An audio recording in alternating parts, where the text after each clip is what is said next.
Repeating the same thing again No, and she again. could only speak for him.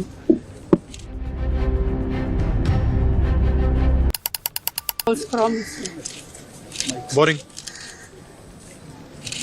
No comment.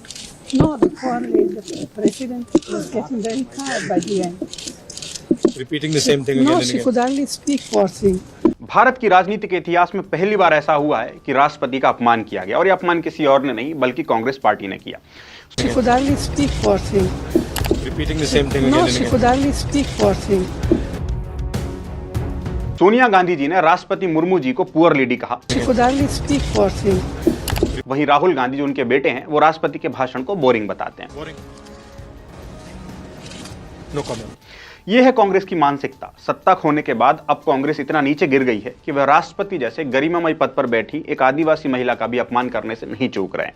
क्या कांग्रेस को आदिवासी महिला राष्ट्रपति की उपलब्धि बर्दाश्त नहीं हो रही? द्रौपदी मुर्मू जी उड़ीसा के जंगलों में आदिवासी परिवार से निकल करके यहां पहुंची है। या फिर क्या कांग्रेस की नजरों में देश की राष्ट्रपति सम्मान लायक नहीं है? क्या यह गांधी परिवार अपनी मुगल मानसिकता से बाहर नहीं आ सकता? आज इस वीडियो में हम कांग्रेस के घृणित चेहरे को बेनकाब करेंगे और बताएंगे कि कैसे यह पार्टी महिला विरोधी, आदिवासी विरोधी और लोकतंत्र विरोधी बनती जा रही है। हमारे लोकतंत्र में राष्ट्रपति का अभिभाषण एक सम्मानजनक परंपरा होती है। इस बार राष्ट्रपति द्रौपदी मुर्मू जी ने सरकार की नीतियां, उपलब्धियां और देश के विकास पर अपने विचार रखे। कि दूरगामी नीतियों और फ्यूचरिस्टिक विजन का एक प्रभावी दस्तावेज होगा। लेकिन कांग्रेस को यह बात हजम नहीं हुई। पहले सोनिया गांधी ने राष्ट्रपति जी के लिए अपमानजनक शब्द पुअर लेडी कहे। Repeating the same thing again No, and she again. could only speak for him. फिर राहुल गांधी ने कहा कि राष्ट्रपति का अभिभाषण बहुत बोरिंग था। Boring. No comment. अब सोचिए, अगर यही शब्द बीजेपी नेता ने बोले होते तो कांग्रेस हंगामा कर देती। लेकिन कांग्रेस का शाही परिवार उनके अपमान पर उतर आया है। शाही परिवार के एक सदस्य ने कहा कि आदिवासी बेटी ने बोरिंग भाषण दिया। लेकिन जब खुद कांग्रेस के नेता राष्ट्रपति का अपमान करते हैं तब इन्हें कोई शर्म नहीं आती। आखिर सोनिया गांधी जी का बयान पुअर लेडी क्या दर्शाता है?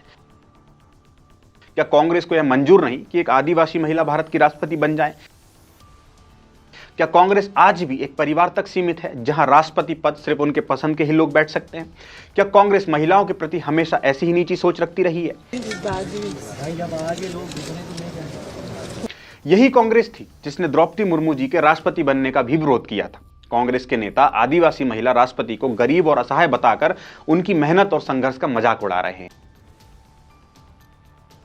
यह दर्शाता है कि कांग्रेस को लगता है कि अगर कोई गरीब आदिवासी या महिला राष्ट्रपति बन जाए तो वह कमजोर और असहाय होगी।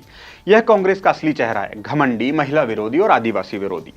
राहुल गांधी जी जो खुद संसद में एक भी ठोस बात नहीं कर पाते, उन्होंने भारत की राष्ट्रपति के भाषण को बोरिंग कह दिया। Boring. No comment. क्या यह राष्ट्रपति पद का अपमान नहीं है? क्या यह भारत के लोकतंत्र का अपमान नहीं है? क्या राहुल गांधी को सिर्फ इसलिए यह भाषण बोरिंग लगा क्योंकि इसमें मोदी सरकार की उपलब्धियां गिनाई जा रही थी? कांग्रेस को यह समझना चाहिए कि राष्ट्रपति सिर्फ सरकार का नहीं बल्कि पूरे देश का प्रतिनिधित्व करते हैं। उनका भाषण देश के भविष्य की दिशा तय करता है, लेकिन राहुल गांधी की सोच इतनी छोटी और बचकानी है कि वे इसे बोरिंग बताकर जनता को गुमराह करने की कोशिश करते हैं। Boring. No comment. कांग्रेस ने हमेशा आदिवासियों को सिर्फ वोट बैंक की तरह इस्तेमाल किया, लेकिन जब देश की आदिवासी महिला राष्ट्रपति बनी तो उन्हें यह मंजूर नहीं हुआ। क्या यह कांग्रेस की गुलामी मानसिकता को नहीं दर्शाता? क्या यह दिखाता नहीं है कि कांग्रेस सिर्फ एक परिवार की गुलाम पार्टी है? अब सवाल यह उठता है कि क्या भारत की जनता इस अपमान को भूल पाएगी?